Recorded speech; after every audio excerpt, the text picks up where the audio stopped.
Dup checking in for the arvo. Today's been a bit of a struggle, and that's alright.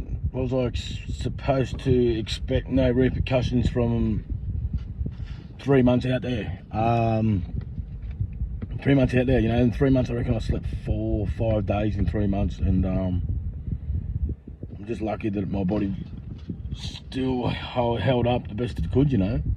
Now, talking about this interactive page, it's platform, whatever you want to call it, there's a few people that follow me now. Is there anyone out there who's willing to, if you do have a diagnosis of a mental health disorder, to share that with us, and maybe we can start talking about it and lose the stigma, because that's what this page is all about, is losing the stigma around addiction and mental health, you know. The stigma around an addict who's out there using, you know, they've been struggling with this for a lot of years, you know, it's not fun for them people. I don't know what it's like as a support network on the other side of the fence, but I know through my experience that when I use, I don't only just lose, I'm absolutely suffering out there, and you know, suffering to the extent of where, you know, preparing to use again and crying and not having the capacity to stop. So if there's anyone willing to, you know, share their story, meet up, we could meet up and have a coffee if you're in our local area, anything like that.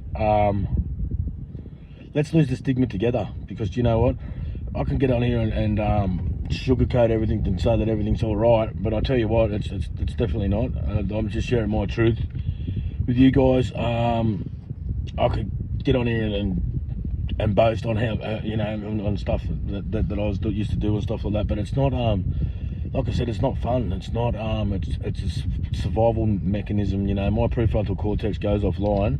My hippocampus is just going rant, and I'm making decisions from the part of my brain called the amygdala, which is the part of the brain that hasn't, it's the primitive part of the brain that hasn't evolved with the rest of it, you know.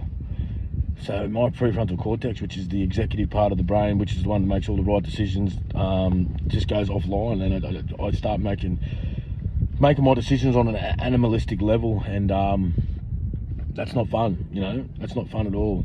Sometimes I've got, you know, it's like it's the conscious versus subconscious, and once I put a drug into my system, the subconscious takes over, and I do everything on autopilot. And it hurts everyone around me. I don't realise, you know, like I realise that I feel like I'm suffering alone, but I'm making everyone else suffer around me too, which isn't good for anyone. So if there's anyone willing, you know, hit me an inbox, hit me a like, hit me something to know that you do have a dual diagnosis, or you have a diagnosis of a mental health disorder, and let's break this stigma together. Anyway, let's do it for this afternoon. Checking out. Peace.